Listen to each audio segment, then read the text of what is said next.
Welcome to another edition of the CS Podcast presented by the NFL Draft Bible and NUC Sports.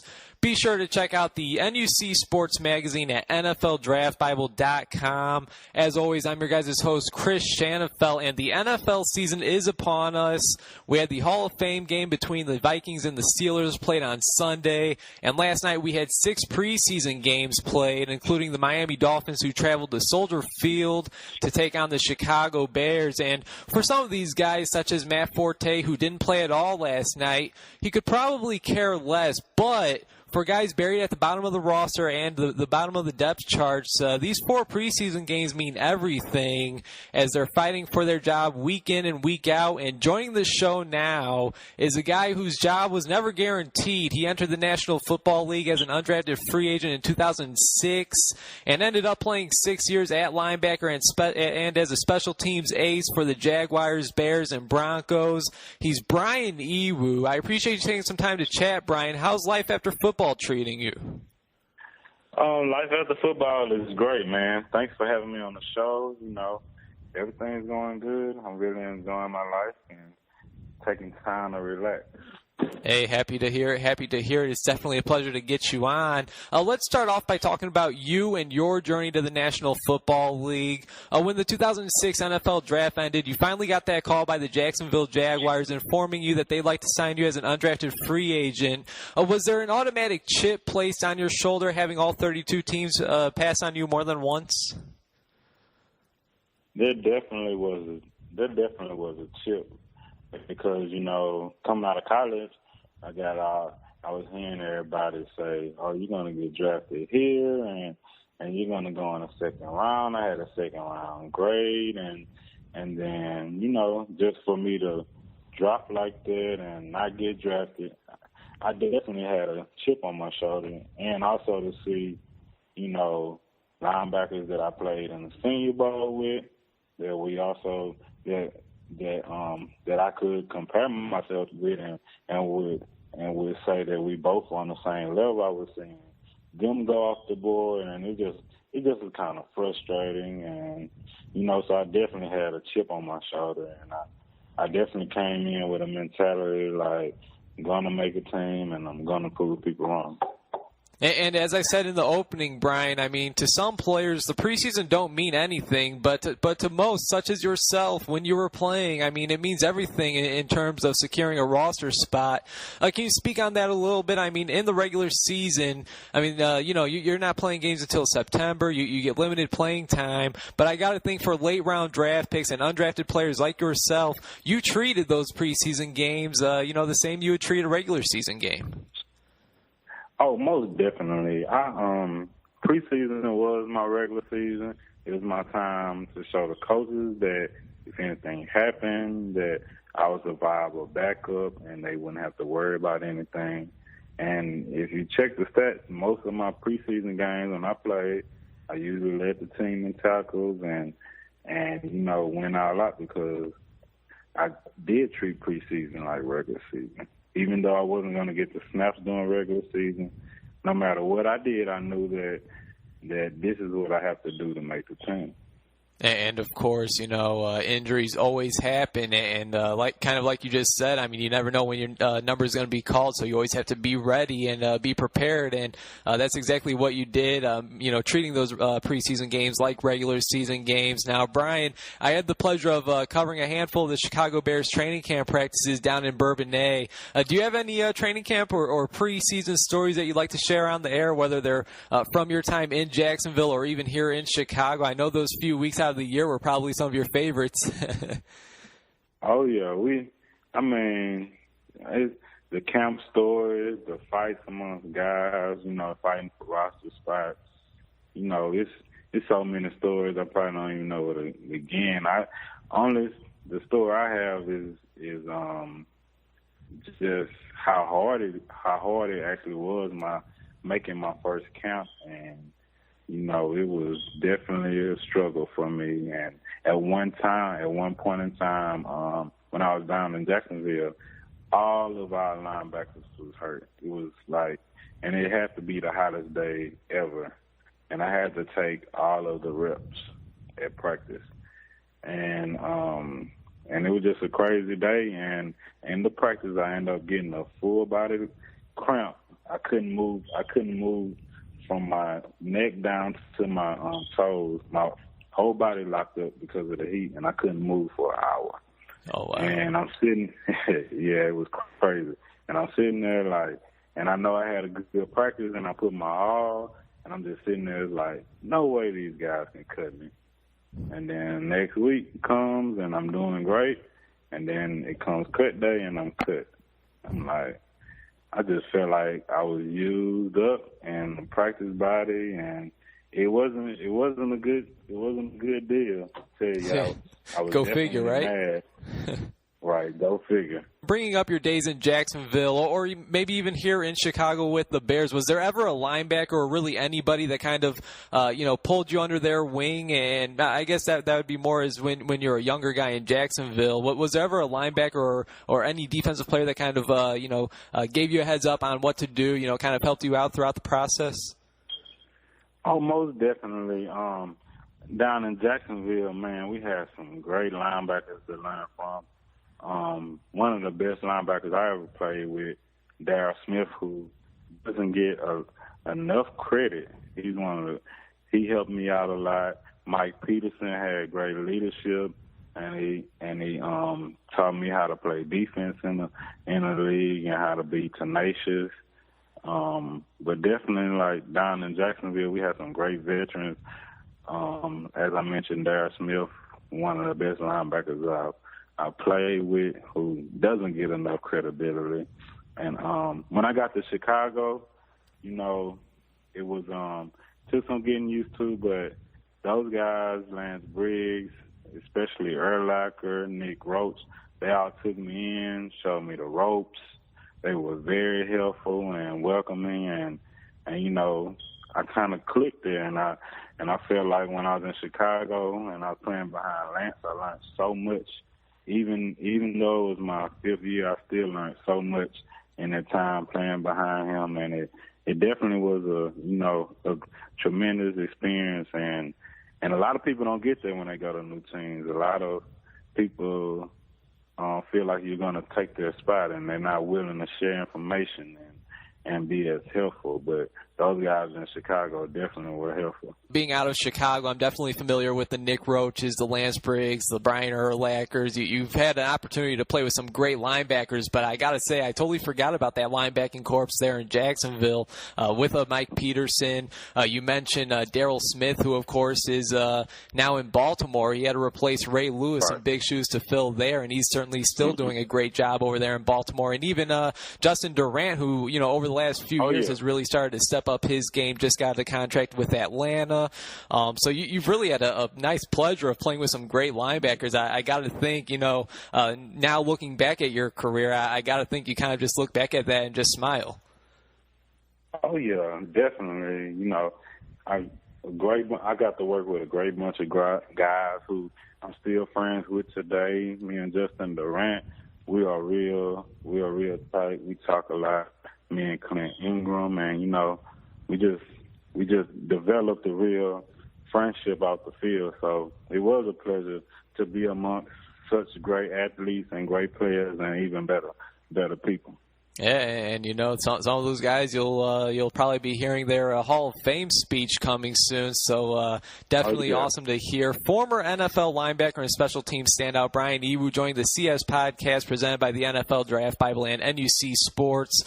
Brian, I know that you didn't spend too much time with John Fox towards the end of your career. You spent about a month or so with him in the Denver Broncos when they made that little playoff run with Tim Tebow at the helm. Of course, everybody remembers that game against Pittsburgh. So you may not be too familiar with Fox, but what was your experience like with him, and do you think that he'll be able to turn around the mess that has been just brewing here with the Chicago Bears over the last 2 years with the last coaching staff? Right. Like, as you mentioned, I didn't spend too much time with Fox, but the vibe I got from him, I felt he was a good coach. I liked the way practice was run. I liked me and him talked briefly, and I like the direction where he was trying to go when we were there when I was there out in Denver, So I think that he's a good fit for Chicago, and you know he has he's led teams to the Super Bowl, and he's turned around teams like the Broncos, and you know when he was down in Carolina, he had some great runs, and he brings a tenacity and attention to defense, you know, that we need out in Chicago.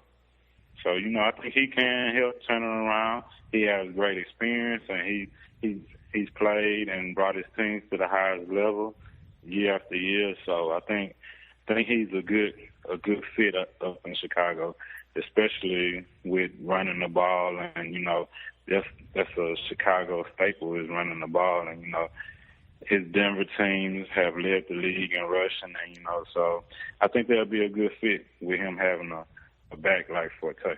And based off what you just said, I mean, it sounds like there's a presence, and even being down there in Bourbonnais for a few days, I mean, it sounds like there's a presence with John Fox that I'm just not sure the last coaching staff with Mark Trestman, I'm just not sure they really had that presence. I mean, now the Bears, they're getting a guy in John Fox who has been in the game for quite a while now. He won a Super Bowl as a defensive coordinator with the Giants back in the day. Of course, like we mentioned, I mean, he turned around the Carolina Panthers, turned around the Denver Broncos, and now he's got that same job to do here in Chicago to turn around the Bears that finished 5-11 last year.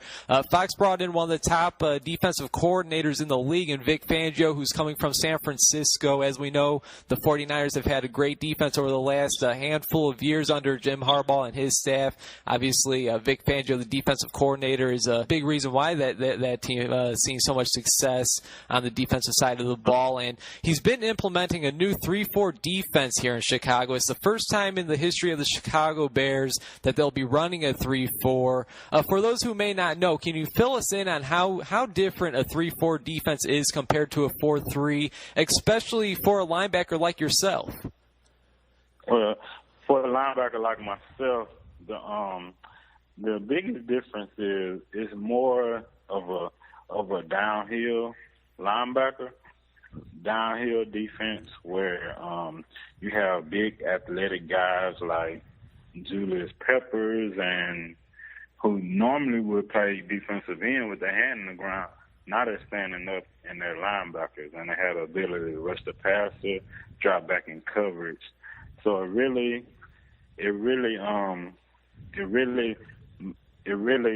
puts the linebackers.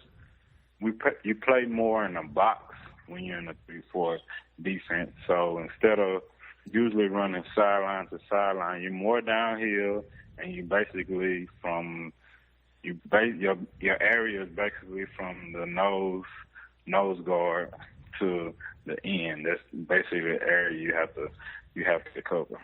And you mentioned. I'm sorry. Go ahead.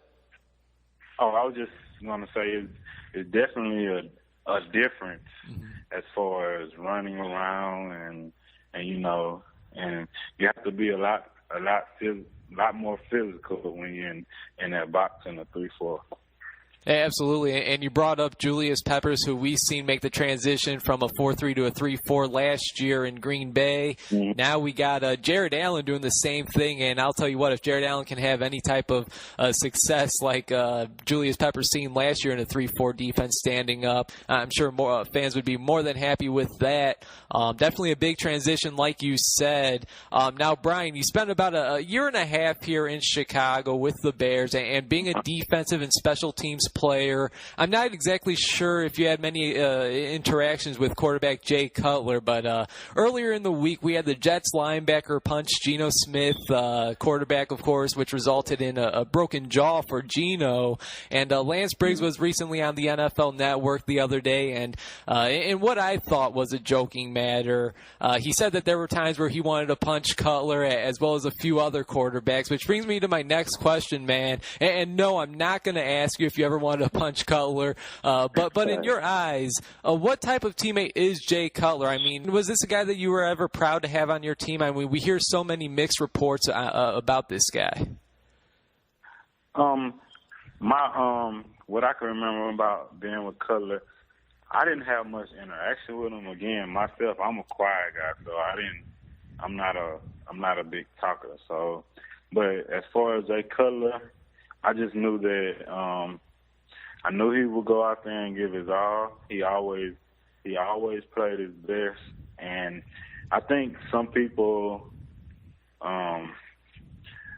because he has a nonchalant attitude, they kind of take that as he don't care. But I think that anybody who puts themselves in that position and taking all the hits that he takes and keeps getting up, and I think he really cares, and he's trying as the best that he can do every play that he's out there. I never ever doubted that. I just think that some people get misjudged because of the demeanor that's natural to them, and it's not what they usually expect from a starting quarterback in the NFL. So it rubs people the wrong way, and it's a lot of politics in it, and I just think he's the kind of guy who's not going to change the way he is to buy into everyone else's vision of how they think that he should be. But I think that overall, Jay Cutler was a good teammate. He helped us. I believe if he didn't get hurt, we would have the year we had a chance of going to the Super Bowl, that we would have made it. And he came out there and he played, and I tell you, the guy has heart. Hey, definitely good to hear. So many people just, take what they see off TV or in articles, and, they kind of just write them off that way without really knowing them. So I'm happy you were able to kind of shed that light on Cutler. Now, we hear so much about his athletic skill set and how ridiculous his throwing arm is, but year after year, we always ask ourselves, is this the year that Jay Cutler gets it figured out and plays up to his ability? I mean, he was a high first-round pick in 2006 from the Denver Broncos. He's now entering his, 9th or 10th year in the National Football League. Do you think this is a guy that can be a top 10, top 12 quarterback in the National Football League, or no, there's no changing him after 9, 10 years? He is what he is. I think that he can change, and you never know when this year could be the year that it finally clicks for him and things go right. He's a gunslinger. We all know that. Like Favre was a gunslinger. But I think this could be the year. He has had a lot of changes of coaches throughout his playing career, and I don't think he's ever really settled in a system where he truly feels comfortable.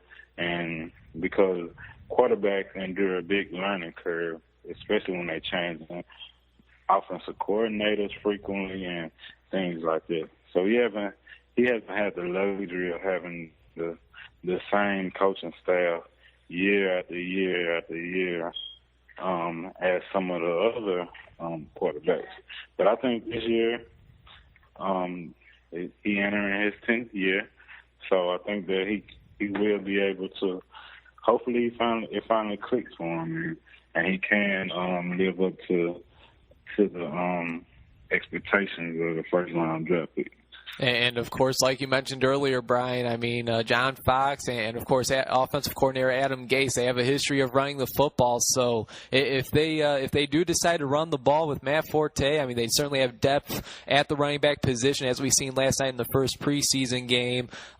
Just spread the ball around, give it to Matt Forte. He's one of the league's top backs, and maybe that could do some good for Jay Cutler in the passing game. And, Brian, I appreciate your time. That's all I have for you. It was definitely a pleasure catching up with you. Do you have anything else for us before I let you go? Oh, no, just thank you, man. Great doing the interview with you. Appreciate you having me on. Hey, thanks, man. Take care, all right? All right, you too.